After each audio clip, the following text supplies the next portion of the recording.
Petrol की कीमतों में इजाफा। लाहौर और कराची के अवाम हुकूमत के खिलाफ फट पड़े। शहरियों का कहना है कि नाअहल हुकूमत मुल्क चलाने के काबिल नहीं। आए रोज पेट्रोल की कीमतों में इजाफा जुल्म है।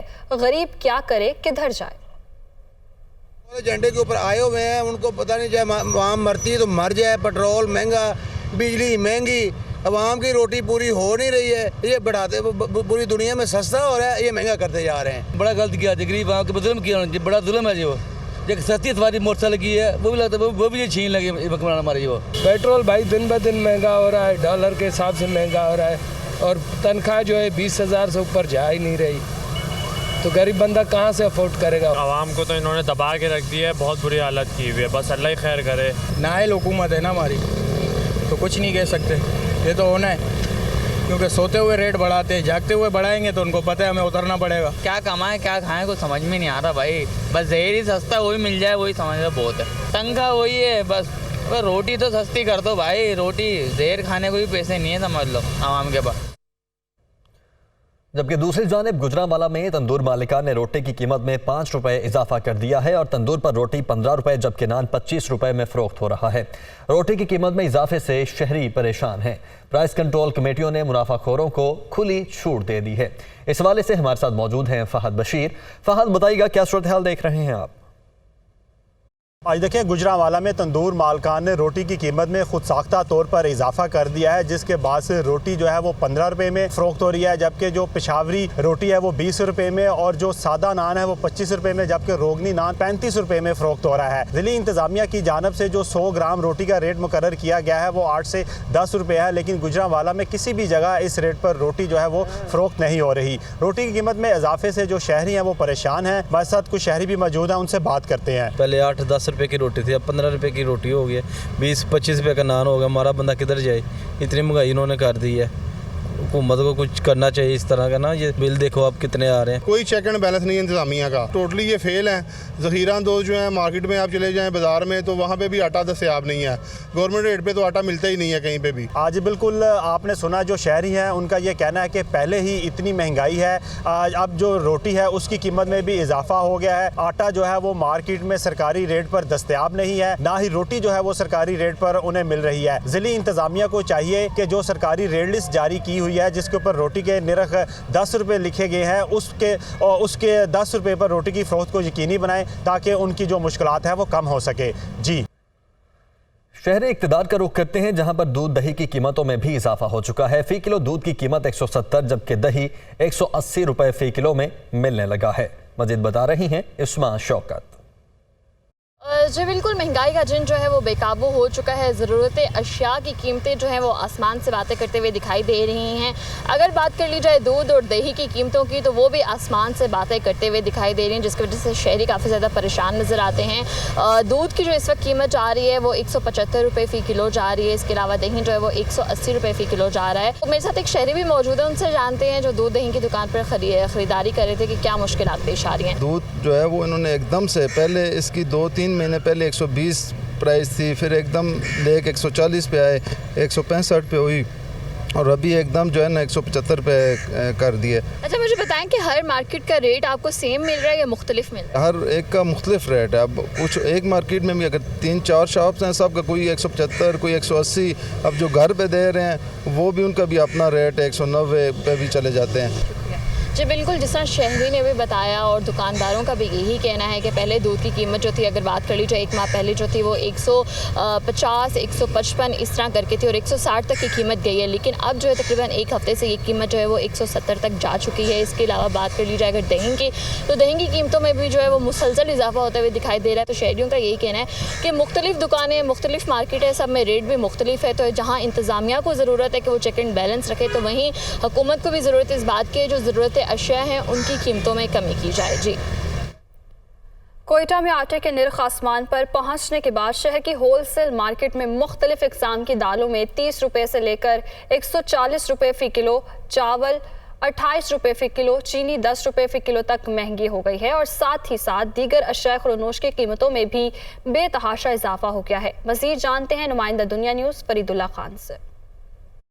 जब आटे के बाद तमाम जो खाने पीने की आम चीज़ें उनकी कीमतों में भी इजाफा होना शुरू हो गया है। देखने में आ रहा है कि जैसे ही बारिशों और सैलाब के बाद बलूचिस्तान के दूसरे सूबों से जो ज़मीनी राब्ता है वो कट चुका है, सड़कें टूट फूट का शिकार है, जिसकी वजह से ट्रांसपोर्ट बहुत कम आ रही है। बड़ी ट्रांसपोर्ट ना आने की वजह से यहाँ जो है तमाम चीज़ों की किल्लत पैदा हो चुकी है। देखने में आ रहा है कि जो आटा महंगा हुआ था 20 किलो को आटे की बोरी जो है 25 से 2600 रुपये किलो जो बिक रही है, जो पहले 1800 रुपये में बिकती। जो ज़राए आमदन वो उतने के उतने, लेकिन महंगाई की गुना इजाफा हो चुका है। इस वक्त हम कोयटा की जो बड़ी गला मंडी हम वहाँ मौजूद है, सेटेलाइट टाउन में हमारे साथ एक आड़ती मौजूद है। हम उनसे पूछते हैं कि जो चीज़ें महंगी हो रही हैं इनकी वजूहत क्या है। सर जी ये तो ट्रांसपोर्ट का तो करना मांगते हैं, तवज्जो करना मांगते हैं।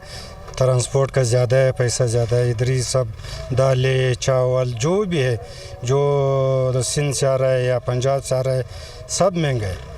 एंड ट्रांसपोर्ट वाला भी एक बोरी के ऊपर हम लोग जो देता था पहले 80-90 एक बोरी के ऊपर आता था, अभी 400-450 रुपये आता है। इनका कहना है कि महंगाई की सबसे बड़ी वजह ये है कि जो पीछे जो शॉर्टेज है वो तो अपनी जगह मौजूद है, लेकिन उसके बाद जो है ट्रांसपोर्ट और किराए की गुना बढ़ गई। इस वजह से सबसे बड़ी वजह ये महंगाई की वजह है। और आने वाले दिनों में अगर जो पुल टूटे हुए हैं, जो सड़कें टूटी हुई हैं, अगर हुकूमत उनको जल्द से जल्द मरम्मत नहीं करती या उनकी तामीर नौ नहीं करती, तब से तक ये बुरहान जारी रहेगा। क्योंकि अभी आने का और मसला भी दरपेश हो सकता है कि कुछ एक महीने बाद जो है बलूचिस्तान में सर्द सीज़न शुरू हो जाएगा, फिर तमाम जो काम है मरम्मत वगैरह काम करने, कंस्ट्रक्शन का तमाम काम फिर रुक जाएगा, फिर ये सिलसिला बहुत लंबा हो जाएगा, जिसकी वजह से महंगाई मज़ीद बढ़ेगी। जी। इंटरबैंक में डॉलर तारीख की बुलंद तरीन सतह पर पहुंच गया। इंटरबैंक में डॉलर 1 रुपया 9 पैसे महंगा 240 रुपये पर ट्रेड हो रहा है। 28 जुलाई को डॉलर 239 रुपये 94 पैसे की बुलंद तरीन सतह पर बंद हुआ था। शहबाज शरीफ दौर में डॉलर 57 रुपये 7 पैसे महंगा हुआ है। इमरान खान के दौर में डॉलर 58 रुपये 8 पैसे महंगा हुआ। तो इंटरबैंक में डॉलर तारीख की बुलंद तरीन सतह पर पहुंच गया। इंटरबैंक में डॉलर 1 रुपया 9 पैसे महंगा हो गया है। आगे बढ़ते हैं। इदारों में बगावत पर उकसाने का मुकदमा इस्लामाबाद पुलिस ने शहबाज गिल के खिलाफ चालान अदालत में जमा करवा दिया है। शहबाज गिल इदारों में बगावत पर उकसाने के मुकदमे में मरकजी मुलजिम नामजद शहबाज गिल ने मनसूबाबंदी के तहत फोर्सेस को बगावत पर उकसाया। ये चालान का मतन है। शहबाज गिल के खिलाफ ठोस शवाहिद मौजूद हैं, गवाहों के बयानात रिकॉर्ड करके सजा दी जाए। आपको बताएं कि इस्लामाबाद पुलिस ने इस केस में शहबाज गिल के खिलाफ चालान अदालत में जमा करवा दिया है। शहबाज गिल इदारों में बगावत पर उकसाने के मुकदमे में मरकजी मुलजिम नामजद किए गए हैं, जबकि शहबाज गिल ने मनसूबाबंदी के तहत फोर्सेस को बगावत पर उकसाया। चालान में ये लिखा गया है। मजीद क्या कुछ है चालान में, ये जानने के लिए आमिर सैयद अब्बासी ने हमें ज्वाइन कर लिया है। जी आमिर, बताइएगा। देखिए, इस्लामाबाद पुलिस ने शहबाज गिल के ख़िलाफ़ जो इदारों में बगावत पर उकसाने का मुकदमा है उसमें पहली मरतबा चालान जमा करवा दिया है ट्रायल कोर्ट में। और आज समाअत थी शहबाज गिल के ख़िलाफ़ इस मुकदमे की, लेकिन शहबाज गिल गैर हाज़िर रहे। उनके वकील अली बुखारी अदालत में पेश हुए। उन्होंने बताया कि शहबाज गिल मसरूफियत की वजह से पेश नहीं हो सकते, लिहाजा उनको हाज़िरी मुआफ़ी दे दी जाए, जिस पर अदालत ने उनकी हाज़िरी मुआफ़ी की दरख्वास्त कबूल कर ली।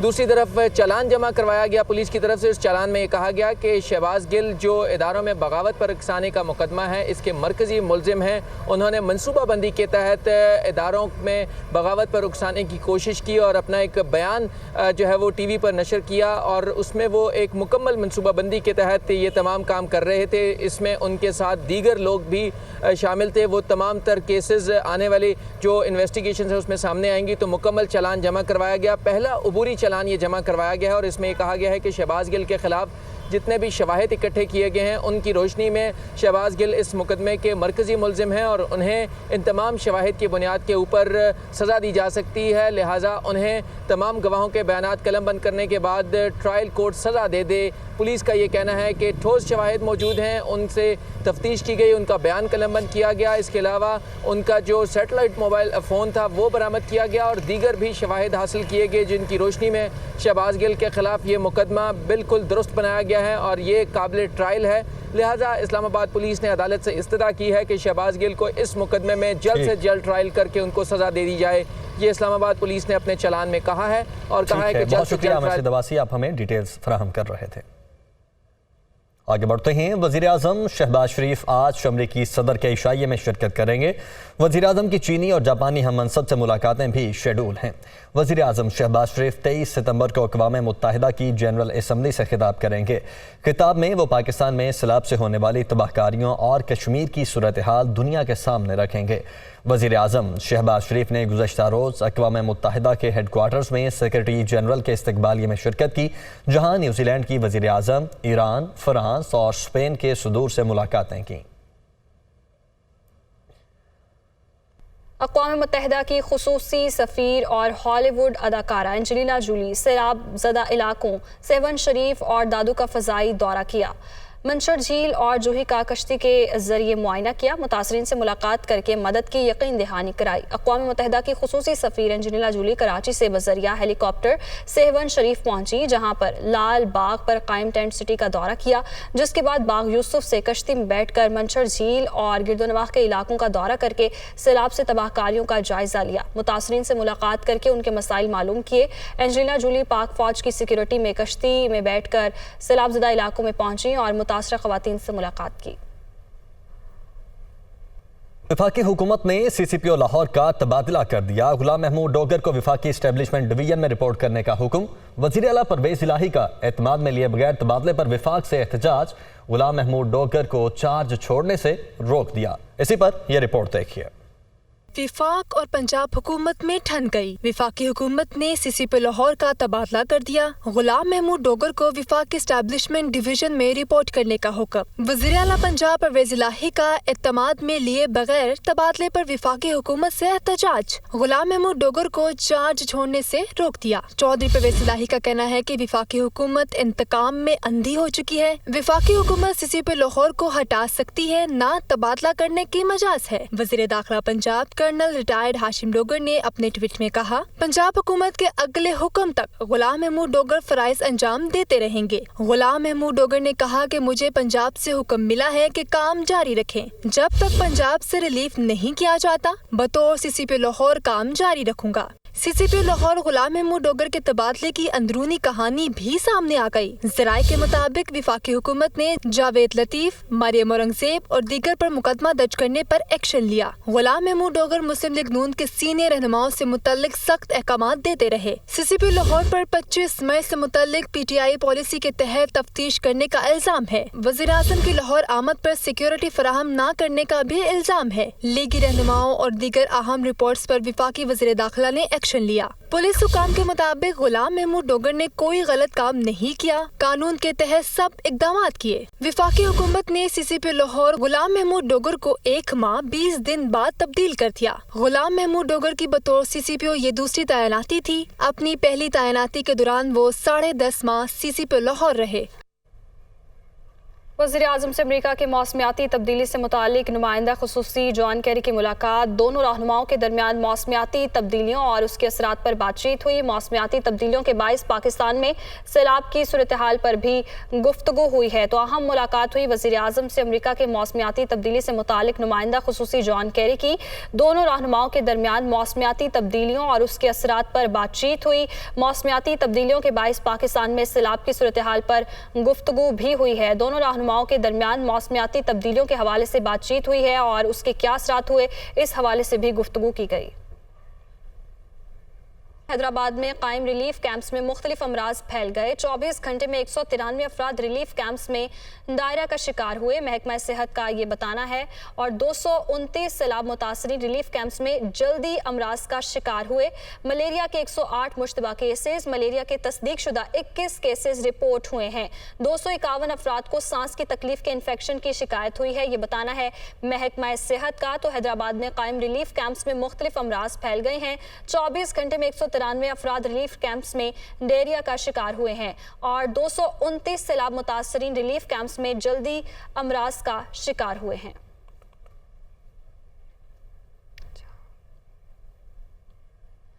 पंजाब में 24 घंटे के दौरान डेंगू के 229 मरीज रिपोर्ट हुए। लाहौर से 100, रावलपिंडी से 86 केसेस रिपोर्ट हुए। सेक्रेटरी सेहत पंजाब का ये बताना है 24 घंटे के दौरान गुजरावाला, अटक और मुल्तान से 8 केसेस रिपोर्ट हुए हैं। लाहौर, सरगोधा, बहावलपुर, गुजरात और फैसलाबाद से 2-2 केसेस रिपोर्ट हुए। रवां साल सूबे में अब तक डेंगू के 3,869 मरीज रिपोर्ट हुए हैं। सेक्रेटरी सेहत पंजाब का ये बताना है। तो पंजाब में 24 घंटे के दौरान डेंगू के 229 मरीज रिपोर्ट हुए। लाहौर से 100, रावलपिंडी से 86 केसेस रिपोर्ट हुए। 24 घंटे के दौरान गुजरावाला, अटक और मुल्तान से 8-8 केसेस रिपोर्ट हुए हैं, जबकि लाहौर, सरगोधा, बहावलपुर, गुजरात और फैसलाबाद से 2-2 केसेस रिपोर्ट हुए हैं। जबकि रवां साल सूबे में अब तक डेंगू के 3,869 मरीज रिपोर्ट हो चुके हैं। आगे बढ़ते हैं। Lahore high court Rawalpindi bench ने इमरान खान और फवाद चौधरी के शो कॉज नोटिस मुअत्तल कर दिए हैं। अदालत ने इलेक्शन कमीशन के ज़ाब्ता अखलाक की खिलाफ वर्जी के शो कॉज नोटिस मुअत्तल किए हैं। इमरान खान और फवाद चौधरी की तरफ से बाबर अवान और फैसल चौधरी अदालत में पेश हुए। इमरान खान और फवाद चौधरी के शो कॉज नोटिस पर लार्जर बेंच 29 सितंबर को समाअत करेगा।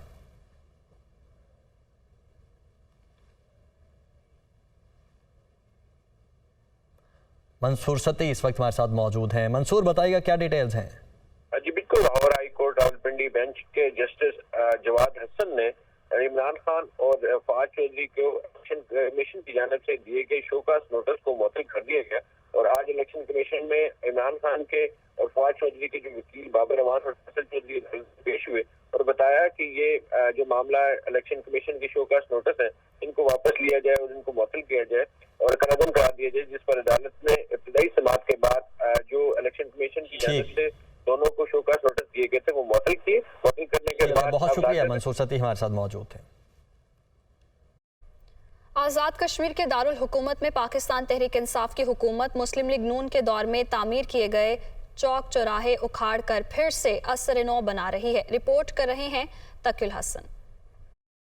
मुजफ्फराबाद में शहरी इदारे डेवलपमेंट अथॉरिटी की जानिब से मुख्तलिफ चौक चौराहों की तामीर मुरम्मत और तज़ीनो आराइश के नाम पर 10 करोड़ रुपए की खती रकम खर्च की जा रही है। लोगों का कहना है कि अंदरूनी शहर इन चौकों के ज़ाहिरी नक्शे और खदोखाल हर साल के बजट में तब्दील होते रहते हैं। ये सिर्फ चंद लोग हैं जो लूट रहे हैं सरमाया इस रियासत का। कोई शहर की तज़ीन और आइश नहीं हो रही है और यहाँ हालत ये है कि कोई एक जगह आप दिखा दें कि बाहर से आने वाले किसी मेहमान को आप कहीं पे पुरसकून तरीके से बिठा सकें।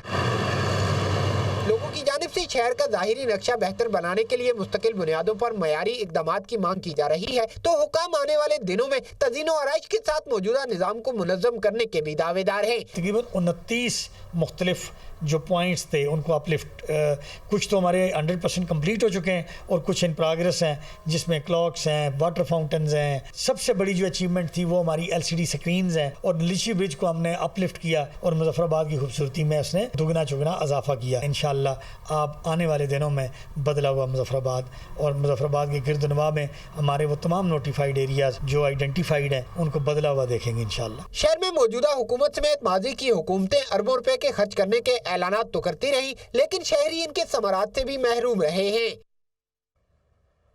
इस्लामाबाद में शक्करपड़िया के मकाम पर बनी कमल झील सयाहों की तवज्जो का मरकज बन गई। हर तरफ हरियाली के साथ झील में मौजूद कमल के फूल देखने से ताल्लुक रखते हैं। मज़ीद बता रही हैं हमारी रिपोर्टर मरियम इलाही। जी, इस वक्त मैं इस्लामाबाद की प्रौली सबसे खूबसूरत जगह पर मौजूद हूँ। शक्करपड़िया का ये मुकाम है और यहाँ पर एक कमल झील बनाई गई है। हम सब जानते हैं कि इस्लामाबाद में जो शक्करपड़िया का जो इलाका है वो सैर व तफरीह के हवाले से बहुत ही ज़्यादा उम्दा तस्वुर किया जाता है। यहाँ पर बड़ी तादाद में जो है शहरी आते हैं और मैं भी अभी यहाँ पर कमल झील के पास मौजूद हूँ, जहाँ पर शहरी आते हैं, उसको देखते हैं। ये काफ़ी कुदरती यहाँ पर नज़ारे हैं, यहाँ पर दरख्त हैं, सरसब्ज़ है सब कुछ यहाँ पर, और यहाँ पर लोग आकर इंजॉय करते हैं, बैठते हैं, बातें करते हैं। मेरे साथ इस एक गैर मुल्की सयाह हैं यहाँ पर, उनसे जानते हैं कि वो कैसा महसूस करें यहाँ आकर। My friend said there is a very beautiful park just here. I think you should see it.